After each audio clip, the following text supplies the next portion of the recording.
5 anos da Operação Acolhida foi comemorada hoje na Câmara de Deputados.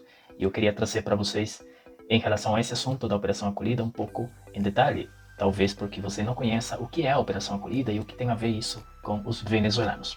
Hoje, na Câmara de Deputados, várias personalidades comemoraram a Operação Acolhida, que especificamente foi uma resposta humanitária para a situação migratória venezuelana que atravessava o estado de Roraima. Hoje se comemorar os 5 anos dessa Operação Acolhida, uma resposta humanitária inédita, já que tenta diariamente dar uma resposta digna aos venezuelanos que continuam atravessando a fronteira. De forma geral, todo mundo sabe que são 7,5 milhões de venezuelanos e se espera que, acabando 2023, ultrapassemos a cifra dos 8 milhões. Só no Brasil, segundo a plataforma DR4V, estão aproximadamente 499 mil venezuelanos. Obviamente, essa cifra está dividida entre refugiados e residentes ou pessoas com documentação para residir no país. Mas, ao todo, o que é a Operação Acolhida? Como eu disse, é uma resposta humanitária, que o governo federal deu à fronteira com a Venezuela para receber esses migrantes venezuelanos. E como ela funciona?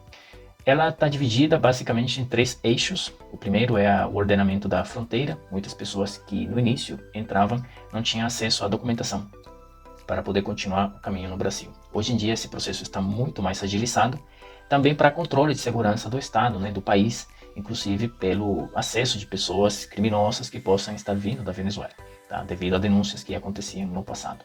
Pois bem, essa é a primeira fase dessa operação acolhida, Primeiro, resguardar a população local, protegê-las, mas também proteger a população migrante. Logo, tem outra fase que é o atendimento humanitário para, logo da entrada de alguma dessas populações, precisam um atendimento urgente ou priorizado, por exemplo, idosos, crianças, mães ou pessoas que estão em situação, inclusive, de desnutrição. Aí tem a segunda fase, que é onde entram outras organizações humanitárias, como a ACNUR. E logo tem a terceira fase, que é a interiorização, que por sua vez tem 4 etapas ou 4 submodalidades de interiorização. Só da interiorização tem 114 mil venezuelanos foram interiorizados. E, como eu divulguei em outras ocasiões, os estados mais populosos do Brasil são Santa Catarina, onde foram esses venezuelanos interiorizados. Se a gente colocar a data de juntando todos os outros que foram residenciados, talvez a data é maior. Porém, só o que respeita à interiorização, 24.577 estão em Santa Catarina, no Paraná estão 20 mil, quase já 21 mil, Rio Grande do Sul, 17 mil, quase 18 mil, e São Paulo, 13 mil. A grande notícia de tudo isso é que essa data é atualizada agora em setembro da Operação Acolhida 2023 e da quantidade geral de venezuelanos no Brasil atualizada em outubro de 2023. Então, uma operação que tem pegado bastante população, complexa, obviamente, pela integração cultural, socioeconômica que isso reclama, por ser uma população nacional de outro país, com outras culturas, e telas que levar para outro estado do país onde estão residenciando. Isso traz desafios como a língua, a cultura, políticas públicas, mas que, entendendo que estamos diante de uma situação humanitária, não podemos ocultar a realidade, e é que continuam chegando migrantes venezuelanos e continuarão chegando migrantes venezuelanos no Brasil. Isso não é uma narrativa, A gente deve falar e mostrar que o que está acontecendo tem por trás muitas organizações, tanto do Estado brasileiro quanto organizações não governamentais, organizações civis que estão apoiando na inclusão desses venezuelanos. E cada um de vocês talvez já escutou a história de venezuelanos no estado, na comunidade, no condomínio onde mora, porque já é uma realidade. Se a gente está falando de quase 500 mil venezuelanos, isso é, em média, uma cidade qualquer uma do interior de qualquer estado do Brasil, da quantidade imensa de venezuelanos que estão chegando. Enfim, nessa interiorização, que já está quase chegando aos 115 mil venezuelanos, tem essas modalidades que eu vou mostrar para vocês, são 4. A modalidade institucional, que é a opção que tem pessoas que já estavam nos abrigos no estado de Roraima, saem para outras sedes desses abrigos em outros estados no Brasil. Esses abrigos podem ser parcerias entre ONGs que recebem populações em outros estados pode ser situação prioritária de tratamento médico, idosos, por exemplo, indígenas também, que podem ir de um refúgio a outro, inclusive para agilizar a estância, o tempo que eles ficam lá em Roraima.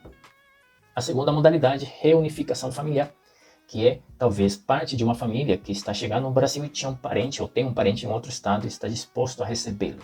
Então toda essa logística, obviamente, é a Operação Acolhida que apoia para gerar essa conexão entre um estado e outro. Geralmente também, ou geralmente não, essa família que vai entrando, ou amizades que vão entrando, precisam ter a disposição de viajar para esses estados, né? Senão eles devem ficar ou entrar numa lista para serem interiorizados em outra região. Reunião social seria a terceira modalidade, são quando os migrantes desejam reunir-se com indivíduos com os quais possuem um vínculo de amizade, afetividade ou familiares, inclusive. Porém, que vai ser, como na anterior, né, reunião familiar, tem que ser comprovado através de uma documentação, também pela capacidade que a pessoa que vai acolher, né, o parente que vai acolher, o amigo que vai acolher, esteja em condições de receber essa pessoa, ou essa família, inclusive. E na quarta modalidade é vaga de emprego sinalizada. São deslocamentos de imigrantes que são apoiados pela Operação Acolhida, mas que receberam alguma sinalização de oportunidade de empregos em outros estados. Mas como isso que acontece?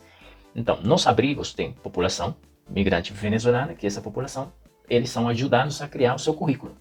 E aí nas parcerias que acontecem entre a Operação Acolhida e empresas no Brasil todo, essas empresas colocam à disposição vagas. E aí na Operação Acolhida selecionam os currículos e acontecem as entrevistas, as possíveis entrevistas para os possíveis candidatos a essas vagas. A partir dali pode acontecer uma sinalização de um forte candidato, obviamente vai para uma segunda fase, até que essa pessoa é oficialmente, vamos dizer assim, contratada por essa empresa. Aí essa empresa vai pedir o deslocamento dessa pessoa para o estado, se for necessário, e a Operação Acolhida atua nessa logística, né, de ajudar as pessoas nesse deslocamento para que as empresas possam contratá-los. Também, nesse deslocamento, eles, acho que em toda a interiorização, na verdade, vai ter sempre uma espécie de apoio da própria Operação Acolhida, através de ONGs, que é o acompanhamento dos primeiros meses, 3, 4 meses, dependendo da situação, do grado de prioridade, desse interiorizado, ou seja, como é que está evoluindo o seu processo de adequação, de adaptação, inclusive laboralmente nessa cidade onde ela foi interiorizada. Então, toda essa modalidade compreende o que é a Operação Acolhida, dividida por fases. Obviamente tem o Exército Brasileiro, tem o governo federal atuando por trás, tem, obviamente, muitas comissões que são criadas para que isso possa acontecer, representações que vai ter cada uma dessas comissões para que as informações sejam dadas. No meu caso, sou aqui apenas um venezuelano que gosta dessa estratégia, pela formação que ela tem. Obviamente não gosto da migração como consequência de uma crise humanitária, ninguém vai gostar dessa forma, mas eu devo, obviamente, admirar como o Estado brasileiro tem dado essa resposta à população migrante venezuelana, que tem por trás outros desafios. Obviamente, pela visão humanitária, tenta-se dar abertura a todos os migrantes, e isso tem algumas consequências, algumas problemáticas que não são tão boas. Por exemplo, o acesso de pessoas criminosas que vêm da Venezuela, que inclusive mentem sobre a sua identidade, como foi dito hoje na sessão solene dos 5 anos, que mentem sobre a sua identidade, mentem sobre os seus pais, suas mães, para se ocultar aqui no Brasil, através de permissões de vistos humanitários. Então, é uma realidade? Sim, é uma realidade, e esperamos que isso possa ser visto, possa ser tratado com o maior cuidado. E é isso, galera. Eu queria trazer esse vídeo hoje para poder ampliar a informação sobre a Operação Acolhida. Espero que vocês tenham tido um pouco mais de noção. Eu queria que também deixasse os seus comentários do que você acha dela, da Operação Acolhida, como resposta humanitária à população venezuelana, que hoje estamos em torno aos 500 mil, já quase chegando, e que é uma realidade, né, como assunto de política pública, como assunto de Estado, dar um olhar para essa população, porque tem uma outra realidade crítica humanitária acontecendo lá na Venezuela por causas, obviamente, de um regime político que viola os direitos humanos e gera essa saída grande de populações para outros territórios. No caso da América Latina, hoje está por cima dos 5 milhões, no geral já estamos nos 7,3 milhões no mundo todo. Agradeço muito o apoio de vocês, parabenizo aqui a Operação Acolhida e todo o que compõe ela pelo trabalho humanitário, pelo esforço. Além de tudo, a gente sempre parabeniza pelo trabalho, mas tem que parabenizar pelo empenho, pelo esforço, pela dedicação e disposição, porque não é um trabalho fácil, não é um trabalho fácil. Por muito que tenha boa intenção, ao final das contas, no dia prático, na realidade, é um trabalho difícil, e um trabalho que amerita ser admirado por todos nós. Então deixe aí o seu comentário do que você achou do vídeo, e é isso. Agradeço demais o apoio de todos vocês.